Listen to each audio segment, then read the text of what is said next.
사도 바울이 데살로니가 교회에 보낸 편지를 보면 이런 내용이 있습니다. 범사에 감사하라. 이것이 그리스도 예수 안에서 너희를 향하신 하나님의 뜻이니라. 이 범사는 크고 작은 모든 일을 일컫는 것이죠. 조건적인 감사라면 모르겠지만 크고 작은 모든 일에 감사하라. 참 쉽지 않습니다. 물론 범사에 감사하라 바울이 이렇게 권면했을 때 그냥 무턱대고 하지 않았죠. 그것이 그리스도 예수 안에서 너희를 향한 하나님의 뜻이니라. 쉽지 않으니까 그게 그리스도 예수를 본받아야 하만, 그 발자취를 따라야만 하는 그런 하나님의 귀중한 뜻이라고 바울이 이야기한 것이죠. 사실 우리 인간의 감사는 너무나 쉽게 환경에 좌우됩니다. 내가 계획한 대로 일이 풀리고 기대한 것보다 더 큰 성과가 있고 자녀들이 승승장구하는 모습을 볼 때 감사를 표현하는 것 어렵지 않습니다. 매우 자연스럽고 누구나 할 수 있는 반응이죠. 하지만 일이 뜻대로 풀리지 않고 기대 이하의 어려움이 찾아올 때 우리의 입에서는 감사보다는 불평과 한숨이 터져 나옵니다. 이것은 3,500년 전 광야 길을 걷던 이스라엘 백성에게서도 보았던 모습인데요. 그들은 홍해가 갈라져 좌우에 거대한 물벽이 세워진 그런 기적을 보았습니다. 홍해를 마른 땅같이 건너고 바로의 병거가 모조리 홍해에 수장되는 그것을 보았습니다. 그때 모세와 이스라엘은 감격의 찬가를 불렀습니다. 여호와는 나의 힘이요 노래시며 나의 구원이시로다. 그런데 그 기쁨과 감격의 노래가 채 며칠을 가지 못했습니다. 사흘 길을 걸어 도착한 마라에서 마실 물이 없자 그들은 즉시 하나님과 모세를 향해 거친 원망을 쏟아냅니다. 이후 이스라엘은 광야에서 어려움을 만날 때마다 불평과 원망을 쏟아냅니다. 먹을 것이 없어 줄여 죽겠구나. 목이 말라 죽겠구나. 가나안 원주민들이 너무나 강해서 저들의 칼에 죽겠구나. 등등 이스라엘은 불평과 원망을 마치 노래의 후렴구처럼 반복하며 입에 달고 살았습니다. 민수기 11장은 그 불평과 원망이 광야 여정 속에 또다시 도져버린 현장으로 우리를 초대합니다. 그러면 도대체 이스라엘의 불평은 어디서부터 시작되었으며 하나님은 이러한 인간의 완악함에 어떻게 대응하셨을까요? 우리는 흔히 하나님을 향한 원망과 불평이 그래도 큰 어려움을 만났기 때문에 그렇기 때문에 폭발한다고 생각합니다. 하지만 오늘 본문은 불신앙 수준, 이스라엘의 그 불평과 원망은 불신앙 수준이잖아요. 그 불신앙 수준의 인간의 원망은 사실 아주 작고 습관적인 한숨에서 시작된다고 알려주고 있습니다. 본문 1절을 보면요. 백성이 악한 말로 원망하매라는 말이 나옵니다. 여기서 악한 말로 번역된 히브리 낱말의 기본적인 뜻이 한숨을 쉬다, 습관적으로 탄식하다 이런 뜻이에요.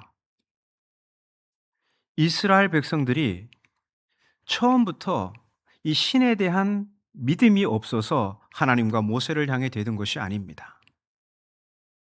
광야길을 걷다가 다리도 아프고 먼지가 날리고 이런저런 불편함이 있자 누군가가 습관적으로 아휴 힘들어서 못 살겠네. 야, 뭐 지금 우리 형편이 저 과거 애국보다 더 나은 게 뭐가 있어? 하고 습관적으로 뇌신 한숨이 큰 불평의 시작이었습니다. 삶에 젖어들어 있던 그 습관적인 한숨이 광야 공동체의 영적 공기를 오염시키기 시작한 것입니다. 오래전 심리학계에서 아주 흥미롭고도 기괴한 실험 결과를 발표했었는데요. 이른바 착각성 악취 유발 실험이었습니다. 착각성 악취 유발 실험. 이 연구진은 대형 강당에 수백 명의 학생을 모아놓고 이 강단 위에서 화학 물질이 든 병을 열며 이렇게 말했습니다. 이 병에는 인체에는 무해하지만 매우 강하고 불쾌한 악취를 풍기는 화학 물질이 들어 있습니다. 냄새가 도달하는 대로 손을 들어 주십시오. 이 조교가 병 뚜껑을 열자마자 맨 앞줄에 있던 학생이 코를 막으며 손을 들었습니다. 그러자 3초 뒤에 두 번째 줄, 5초 뒤에는 세 번째 줄. 불과 1분도 되지 않아 강당에 있던 수백 명의 학생 중 절반 이상이 구토 증세를 느끼며 코를 막았고 결국 강당 전체가 패닉에 빠져 강연이 중단되었습니다. 하지만 그 병 안에는 아무런 냄새가 나지 않는 순수한 증류수가 들어 있었습니다. 맨 앞줄에 서 있던 연구원의 거짓 연기와 작은 인상을 찌푸린 표정 하나가 공간을 타고 전달되면서 존재하지도 않는 악취가 온 강당을 마비시켜 버린 것입니다. 오늘 본문 4절이 바로 이 현상을 그대로 보여주는데요. 4절을 같이 읽어보겠습니다. 그들 중에 섞여 사는 다른 인종들이 탐욕을 품음에 이스라엘 자손도 다시 울며 이르되 누가 우리에게 고기를 주어 먹게 하랴. 자, 이 말씀에서 우리가 주목해서 보아야 할 그 부류가 있는데 그들 중에 섞여 사는 다른 인종입니다. 그들은 누구일까요? 출애굽한 이스라엘 백성이죠. 광야길을 걷고 있던 이스라엘 백성이에요. 그 이스라엘 백성 중에 섞여 사는 다른 인종이 있었다는 거죠. 그리고 출애굽할 때 이스라엘 백성들만 나온 게 아니에요. 애굽에서 노예 생활을 하던 다양한 이방 민족, 즉 섞여 사는 다른 인종들이 함께 따라서 나왔습니다. 그런데 이들이 광야길을 걷다가 탐욕을 품습니다. 이들의 탐욕은 바로의 압제 아래 살았던 애굽에서의 노예의 삶, 그리고 하나님의 인도하심 아래 살고 있는 광야에서 자유민의 삶, 이것을 비교한 데서 시작되었습니다. 이 비교에서 이들은 애굽에서의 삶이 훨씬 나았다고 그렇게 말하면서 광야에서 삶이 이러니 저러니 중얼거리면서 한숨을 털어놓습니다. 이스라엘 자손 중에 섞여 사는 다른 인종들의 이 탐욕과 한숨이 이스라엘 백성에게로 번져나가게 됩니다. 그 4절에 보면 탐욕을 품음에 어떤 일이 벌어지죠? 이스라엘 자손도 다시 울며 이렇게 이야기합니다. 이스라엘 자손들이 그들의 원망과 한숨에 전염되어서 울며 신세한탄을 합니다. 누가 우리에게 고기를 주어 먹게 하랴. 우리가 애굽에 있을 때에는 값없이 생선과 오이와 참외와 부추와 파와 마늘들을 먹은 것이 생각나거늘. 이스라엘 백성들도 과거와 현재를 비교하면서 바로의 압제 아래 살았던 노예의 삶이 훨씬 나았다고 후회와 원망을 쏟아냅니다. 사실 이들의 비교는 지금 현실의 이런저런 불편함 때문에 과거를 무지막지하게 과장한 것입니다. 여러분, 우리 기억은 되게 편집력이 있습니다. 편집 능력이 있어요.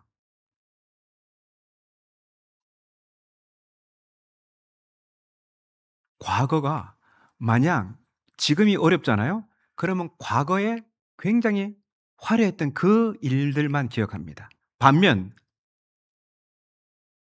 지금이 너무나 잘 나가면 과거는 어떻게 기억할까요? 네, 그 반대로 기억하게 되는 거죠. 이 기억이 되게 편집 능력이 있습니다. 여러분, 노예가 뭘 그리 잘 먹었겠습니까? 현실이 자기들이 기대한 만큼 만족스럽지 못하니까 과거를 부풀려서 보는 것입니다. 이렇게 탐욕에서 비롯된 다른 인종들의 작은 중얼거림과 한숨이 이스라엘 진영 전체로 번져나가게 됩니다. 급기야 나중에는 이제 온 백성이 각기 자기 장막 문에서 울며 대통곡을 하는 지경에 이르렀습니다. 그리고 10절에 보면 결국 모세가 백성들의 불평과 원망의 소리를 듣게 됩니다. 처음에는 지역적으로 시작됐던 이 불평과 원망이 점점 번지자 결국 모세도 다 알게 되는 것이죠. 근데 더욱 충격적인 것은 영적 거인 모세조차도 이 집단적인 불평의 악취에 감염되어 버립니다. 모세가 누구입니까? 모세는 그간 이스라엘 백성이 불평할 때마다 하나님과 백성 사이에서 중재 역할을 했던 영적인 지도자입니다. 그의 중보기도로 하나님은 백성들에게 내릴 진노를 여러 차례 자제하셨습니다. 그런 모세가 하나님을 원망하는 백성들의 통곡 소리를 듣다가 결국은 절제력을 잃습니다. 모세는 11절 12절에서 이렇게 하나님을 향해 탄식합니다. 어찌하여 주께서 종을 괴롭게 하시나이까? 어찌하여 내게 주의 목전에서 은혜를 입게 하지 아니하시고 이 모든 백성을 내게 맡기사 내가 그 짐을 지게 하시나이까? 이 모든 백성을 내가 배웠나이까? 내가 그들을 낳았나이까? 이 불평과 원망은 전염성이 이렇게 강합니다. 가정에서 부모가 내뱉은 작은 한숨과 원망의 말은 자녀들의 영혼에 그대로 흡수됩니다. 교회 안에서 구역과 기관과 부서원들이 나누는 작은 불평의 중얼거림은 공동체 전체의 은혜를 갉아먹는 유충이 됩니다. 그러므로 우리는 습관적인 탄식과 한숨이 우리 영혼과 공동체를 파괴하는 불길이 될 수 있음을 늘 경계해야 합니다. 그렇다면 인간의 이 불신과 원망에 대해 하나님은 어떻게 응대하실까요? 오늘 본문은 하나님의 반응을 두 가지 시선으로 보여주는데요. 하나는 공의로운 진노, 다른 하나는 무한한 자비입니다. 하나님은 거룩한 분이시기에 인간의 불평과 죄악에 대해 진노하십니다. 1절을 보면 하나님께서 백성들의 원망을 들으시고 진노하셔서 불을 그들 중에 내려 진영 끝을 태우셨습니다.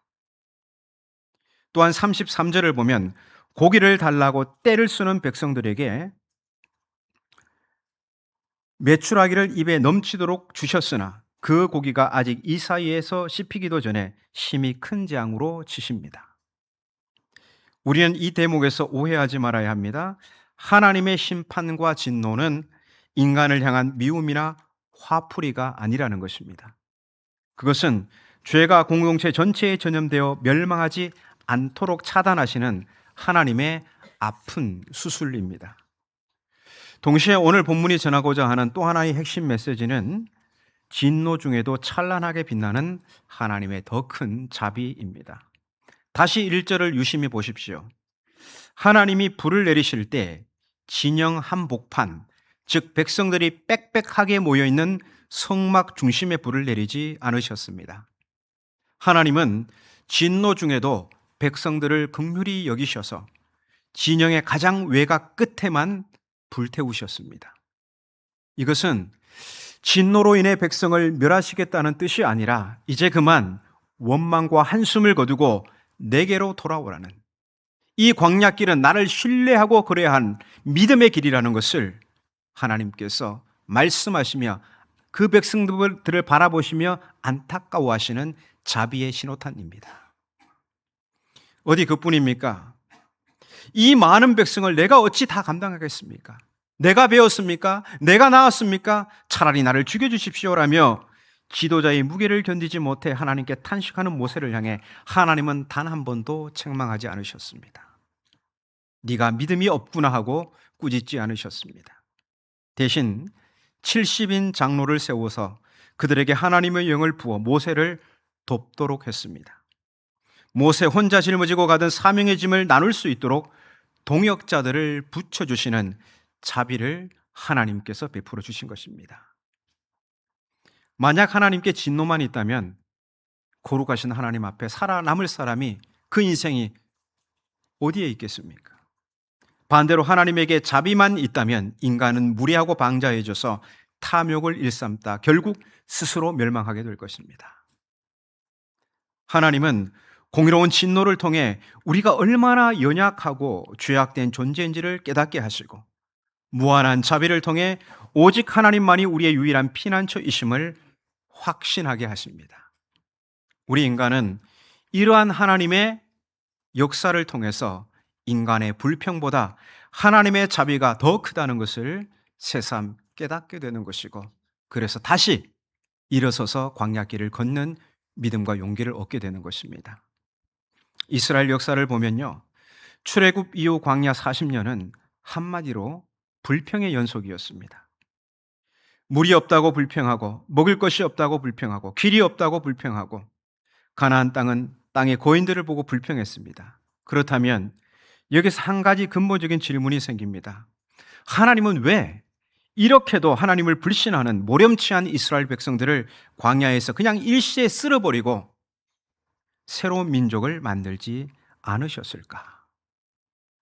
왜 그들의 반복적인 불평과 원망에도 그들의 손을 놓지 않고 끝까지 인내하며 가나안 땅으로 결국 이끌고 가셨을까? 여러분은 그 이유가 뭐라고 생각하십니까?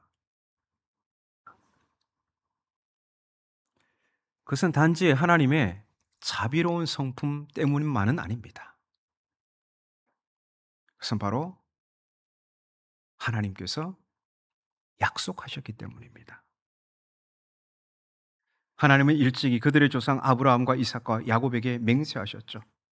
내가 너와 내 후손에게 내가 거류하는 이 땅, 곧 가나안 온 땅을 주어 영원한 기업이 되게 하고 나는 그들의 하나님이 되리라. 하나님은 하나님이 하신 약속을 반드시 지키시는 신실한 분이십니다. 하나님이 굳이 우리하고 약속하실 필요가 있을까요? 약속을 하는 순간 그 약속에 매이게 되는 겁니다. 속박되죠. 그래서 책임지기 싫어하는 사람은 잘 약속을 안 합니다. 근데 하나님은 부단히 약속하십니다. 부단히 약속하시고 그 약속에 자기를 속박시키는 분이십니다. 제가 일전에도 한번 말씀드렸지만 저는 이것이 하나님의 전능하심이라고 생각합니다. 힘이 세고 엄청난 기적을 행하는 그것만이 하나님의 전능하심이 아니라 우주의 창조자이시오 절대자이신 그분이 우리 같은 연약한 인간에게 약속으로 속박하신다니. 우리는 조금만 뭔가 지위가 있고 조금만 잘 나가면 뻐기고 군림하려고 하는데 하나님은 어때요? 우리가 높은 자리에 올라가도 낮추는 것 결코 쉽지 않습니다. 그게 온유함이거든요. 성경에서 말하는 온유함.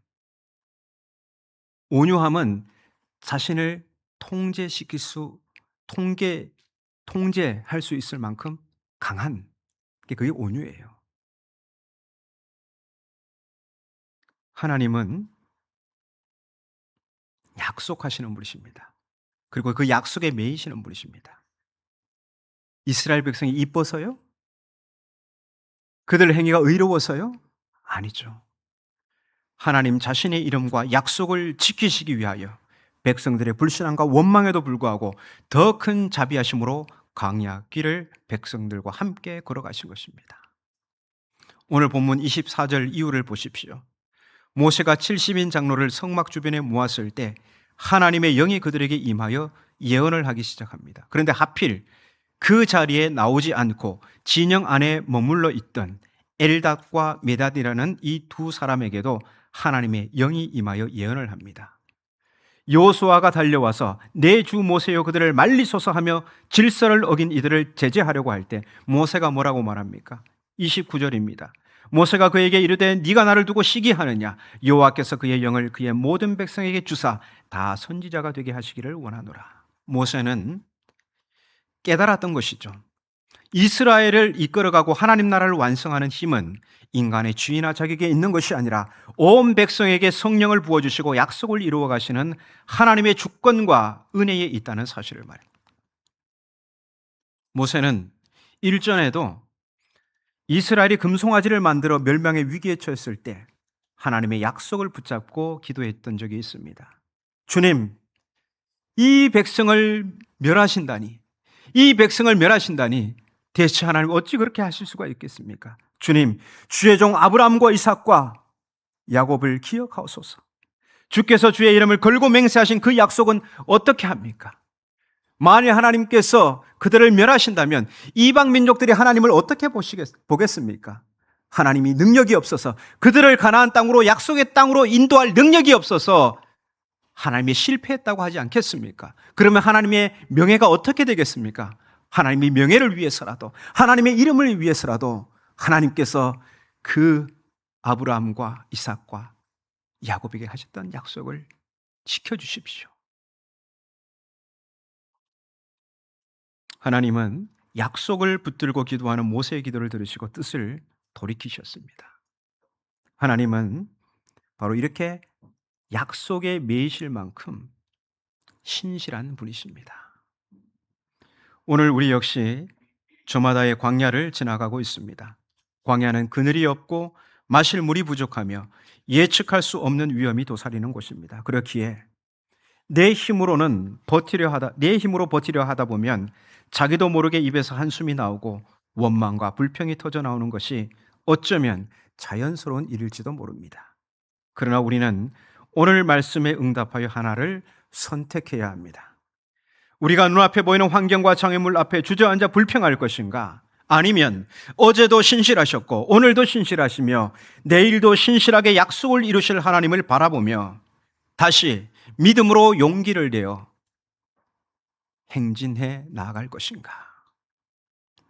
하나님이 독생자를 내어주시기까지 우리를 사랑하셔서 그 아들의 피로 구원하여 하나님의 자녀로 삼으셨을 때는 우리를 아무런 계획 없이 부르신 것이 아닙니다. 우리를 향한 거룩한 기대와 소망이 있으셨기에 부르셨습니다. 내가 지금 광야의 골짜기를 지나고 있다면 그것은 나를 망가뜨리기 위한 자리가 아닙니다. 내 입술의 불평과 한숨을 걷어내고 내 육신의 탐욕을 깎아내며 오직 약속의 하나님만을 피난처로 삼도록 훈련하시는 하나님의 광야 학교를 걷고 있는 것입니다. 이제 입술의 불평을 멈추십시오. 누군가가 내뱉는 습관적인 한숨에 여러분의 귀를, 영혼을 기울이지 마십시오. 존재하지 않는 말의 악취에 속아 공포와 원망에 빠지지 마십시오. 우리의 불평보다 하나님의 자비가 훨씬 더 크십니다. 우리의 연약함보다 우리를 향한 하나님의 약속이 훨씬 더 견고합니다. 현실이 막막하고 길이 보이지 않을 때일수록 나를 부르신 신실하신 하나님의 약속을 붙잡으십시오. 범사에 감사라 하신 주님의 명령을 따라 광야 한복판에서도 믿음의 찬가를 내뱉으십시오. 우리가 감사의 발걸음을 내딛기 시작할 때 하나님은 광야의 길을 내시고 사막의 강을 내시며 당신의 위대한 계약을 우리 삶 가운데 마침내 성취해 내실 것입니다. 인간의 불평을 덮고도 남는 하나님의 그 크신 자비와 신실하신 약속을 의지하여 주어진 한 주간도 담대히 감사의 행군을 이어가는 순례자들이 되시기를 주님의 이름으로 축복합니다.